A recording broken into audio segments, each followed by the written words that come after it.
ലൂക്ക, ഞങ്ങൾ ഈ പെൺപിള്ളേർക്ക് എക്സ്പെക്റ്റേഷൻസ് ഒരുപാട് കൂടുതലാണ്.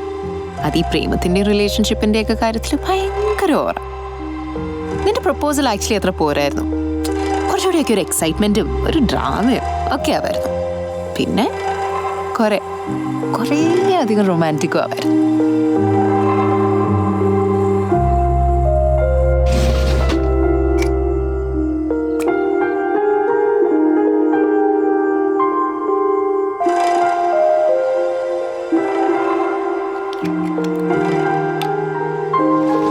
ലൂക്ക, നീ ഒരു സൂപ്പർ ഹീറോ അല്ല. അങ്ങനെ ആയിരുന്നെങ്കിൽ എന്ന് ഞാനിപ്പോൾ ആഗ്രഹിക്കുന്നുണ്ട്. കാരണം നീ എന്ന ആർട്ടിസ്റ്റ് ചെയ്യാൻ ആഗ്രഹിക്കുന്നത് നീ എന്ന മനുഷ്യനുള്ള പരിമിതികൾക്കപ്പുറമുള്ള കാര്യങ്ങളാണ്. ആ കാര്യങ്ങൾ ചെയ്യാൻ നോക്കി ഇന്നത്തെ പോലെ നീ തളർന്നു പോകുമ്പോൾ I really hate the artist in you. Because I'm madly in love with the person you are. എടോ, താൻ എന്നെ വിട്ടിട്ട് പോവോ? ഞാനെവിടെ പോവാനാ? ഇതല്ലേ എൻ്റെ ലോകം. സലോമി ചേച്ചി പറയുന്ന പോലെ കുപ്പിയും പാട്ടയൊക്കെ പറക്കി പെയിൻ്റൊക്കെ അടിച്ച് ഞാനിവിടെയൊക്കെ തന്നെ കാണും. താനല്ലേ ജിപ്സി. താൻ എന്നെ ഇട്ടിട്ട് പോകാനാണ് സാധ്യത കൂടുതൽ.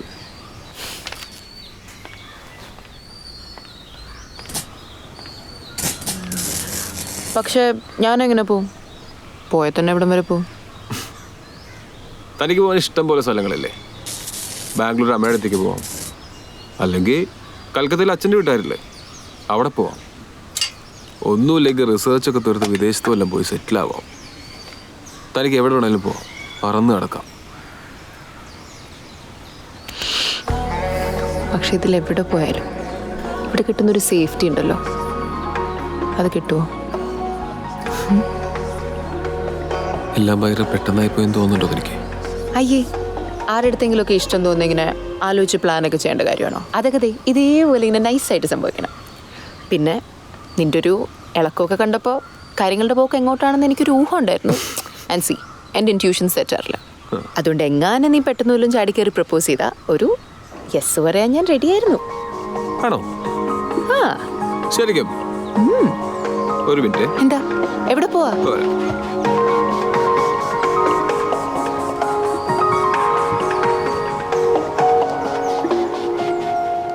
ഇതെന്താ? അമ്മയുടെയോ? കണ്ണിന്റെ മുമ്പിലില്ലെങ്കിലും ഞാൻ എപ്പോഴും കൂടെ തന്നെ ഉണ്ടായിരിക്കും എന്നൊരർത്ഥം.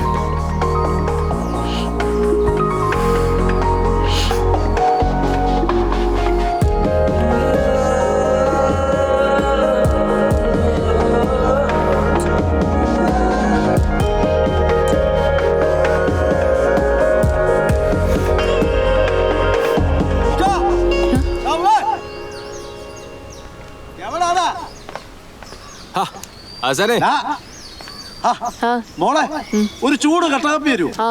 ഈ കെട്ടൊന്ന് പറയാ. എടാ, നീ എന്തറിഞ്ഞിട്ടാണ് ഇവിടെ ചടഞ്ഞുകൂടിയിരിക്കുന്നേ? ആ മാർട്ടി സലോമി വരാത്ത എന്താന്ന് നിനക്കറിയോ? അറിയടാ, കുഞ്ഞമ്മയ്ക്ക് സംഭവിച്ച എന്താന്ന് നിനക്കറിയോ?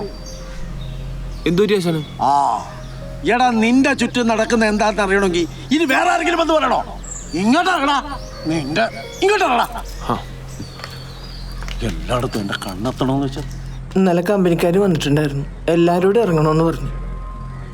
കോടതിയിൽ നിന്ന് ആ കടലാസം കൊണ്ടുവന്നിട്ടുണ്ടായിരുന്നു. ഞങ്ങൾ ഇവിടെ പോകാനാണ്. അപ്പം നിങ്ങൾ പിള്ളേർ കമ്പനിക്കാരുമായി സംസാരിച്ച് എല്ലാം ശരിയാക്കിയെന്നല്ലേ പറഞ്ഞത്?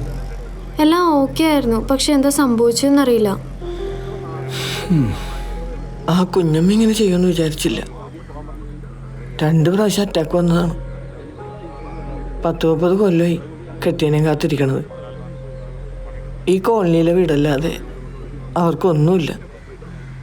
അല്ല, എല്ലാവരുടെ സ്ഥിതി അങ്ങനെയൊക്കെ തന്നെയാണ്. ആശാനും ലൂക്കയും ഹോസ്പിറ്റലിലേക്ക് എത്താന്ന് പറഞ്ഞിട്ടുണ്ട്.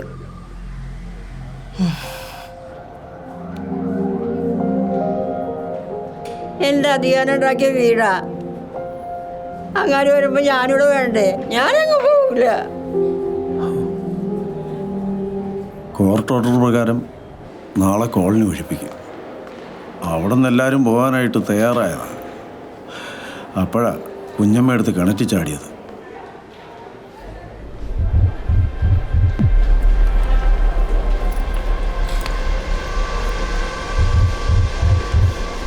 സത്തം കേട്ടിച്ച് കിണത്തുകിടെ പോയി പാത്താ കിണത്തുക്കുള്ള വിഴുന്നിരുന്നായ സെത്ത് പോയപ്പോ അങ്ങനെ നനച്ച. പിന്നെ ഒന്നും നോക്കിയില്ല, ഞങ്ങൾ അങ്ങോട്ട് ചാടി.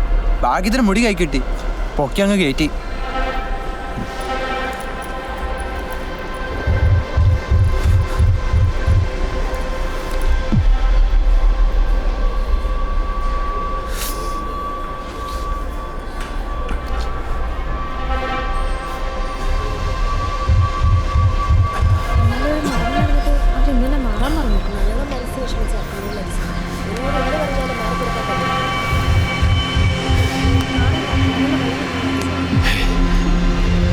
എങ്ങോട്ടും മാറി കൊടുക്കണ്ടമില്ല.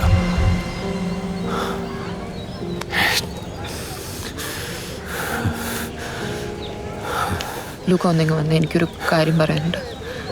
ഇപ്പം പോയി ചെയ്യാനുള്ള കാര്യങ്ങൾ നമുക്ക് നിൻ്റെ ഫ്രണ്ട്സിനോട് പറയാം, അവർ പോയി ചെയ്യട്ടെ. നീ ഇന്ന് ഓൾറെഡി നല്ല ഡിസ്റ്റർബ്ഡാ. പ്ലീസ് നമുക്ക് വീട്ടിൽ പോകാൻ ലൂക്ക. എനിക്കൊരു കുഴപ്പമില്ല, ഐ എം ഓക്കെ. നീ എന്തിനാ പേടിക്കുന്നേ? എനിക്ക് പേടി നിൻ്റെ അവസ്ഥയാണ് ലൂക്ക. നിൻ്റെ ഈ സോഷ്യൽ റെസ്പോൺസിബിലിറ്റീസും ആർട്ടിസ്റ്റിക് ഇൻസ്റ്റിങ്സും ഒക്കെ എനിക്ക് മനസ്സിലാവും. ചില കാര്യങ്ങൾ അത് കാണാനും ഹാൻഡിൽ ചെയ്യാനുള്ളൊരു ശക്തി നിൻ്റെ മനസ്സിലില്ലാന്ന് നീ അത് അക്സെപ്റ്റ് ചെയ്യണം ലൂക്ക. ആക്സെപ്റ്റ് ചെയ്തിട്ട് ഞാൻ വീട്ടിൽ കയറി ഒളിച്ചിരിക്കണോ? നീ എന്ന് പറഞ്ഞ പോലെ കുറേ മനുഷ്യർക്ക് മനസ്സിലാവാത്ത പെയിന്റിംഗ് ഒക്കെ വരച്ച് അത് ഇവിടുത്തെ അപ്പർ ക്ലാസ്സിൽ ഷോ കാണിക്കാൻ വേണ്ടി മാത്രം പൊന്നുമലയ്ക്ക് വിറ്റ് ആ കാശ് കൊണ്ട് ഇവിടെ എല്ലാ ലക്ഷ്യമുള്ള കിങ്സ് ലൈഫ് ലൈഫ് ഞാൻ ജീവിക്കുന്നതാണ് നീ വിചാരിച്ച്? അങ്ങനെയാണ് നീ എന്നെ മനസ്സിലാക്കിയിരിക്കുന്നത്. എനിക്ക് നിന്നെ കുറച്ച് അധികം മനസ്സിലായതുകൊണ്ടല്ല ലൂക്ക. നിനക്ക് ഇനിയും നിന്നെ മറന്ന് ഇങ്ങനെ മുന്നോട്ട് പൊയ്ക്കൊണ്ടിരിക്കാൻ പറ്റത്തില്ല. നീ ഇതൊക്കെ ചെയ്ത് അവസാനം എങ്ങനെ എൻഡ് ചെയ്യാൻ പോകണമെന്ന് എനിക്ക് നന്നായിട്ട് അറിയാം. അത് എനിക്ക് നിന്നോട് സൂചിച്ച് ജീവിക്കാനുള്ള കൊതി കാരണമൊന്നുമല്ല. അത് നിനക്ക് വേണ്ടിയാ, നീ സഫർ ചെയ്യാതിരിക്കാൻ വേണ്ടിയാ. എൻ്റെ കയ്യിലുള്ള ആർട്ടിനെ ഈ പവറൊക്കെ ഉള്ളു ലൂക്ക, അത് നിനക്കില്ല. നീ അത് മനസ്സിലാക്കിയേ പറ്റൂ. You are not a god damn super hero. I know. എൻ്റെ 10ാമത്തെ വയസ്സ് മുതൽ എന്നെ കൈപിടിച്ച് നടത്താൻ തുടങ്ങിയ ശിവനാശൻ. പിന്നെയും ഞാൻ ഒറ്റയ്ക്കായപ്പോൾ എനിക്ക് കൂട്ടുവന്ന സലോമി ചേച്ചിയും മാട്ടും ചേട്ടനൊക്കെ. കുഞ്ഞമ്മയുടെ കാര്യം നീയും കണ്ടല്ലേ? ഇവരൊക്കെ ചേരുന്നതാണ് എൻ്റെ ലൈഫ്. ഇവരെയൊക്കെ മറന്ന് ഇതൊന്നും കണ്ടില്ല എന്നടിച്ച് എനിക്ക് ജീവിക്കാൻ പറ്റില്ല. എനിക്ക് എന്ത് സംഭവിച്ചാലും എനിക്ക് അങ്ങനെ സെൽഫിഷ് ആവാൻ പറ്റില്ല. ഞാൻ എനിക്ക് തോന്നുന്നു നീ പോയി ചെയ്യും, കാരണം ഇതൊക്കെ നിന്റെ റെസ്പോൺസിബിലിറ്റി ആണല്ലോ. പക്ഷെ എനിക്ക് നീ എൻ്റെ ഏറ്റവും വലിയ റെസ്പോൺസിബിലിറ്റി ലൂക്ക. എന്നെ പ്രൊട്ടക്ട് ചെയ്യാൻ ഞാൻ എന്തും ചെയ്യും. ഞാനിത് എക്സ്റ്റെൻഡ് വരെയും പോകും. ഇവിടെ ഇതിലേക്കൊന്നും ഞാൻ നിന്നെ ഒറ്റയ്ക്ക് വിടത്തില്ല. നീ എന്തിലേക്കാണോ പോകുന്നത് ഞാനും കൂടെ വരും. എനിക്കറിയാം ഈ ഒരു രാത്രിയുള്ളൂ ഈ കോളനിക്കാർക്ക്. അവർക്ക് വേണ്ടി നമ്മളെന്തെങ്കിലും ചെയ്യണമെങ്കിൽ നമുക്കും ഈ ഒരു രാത്രിയുള്ളൂ.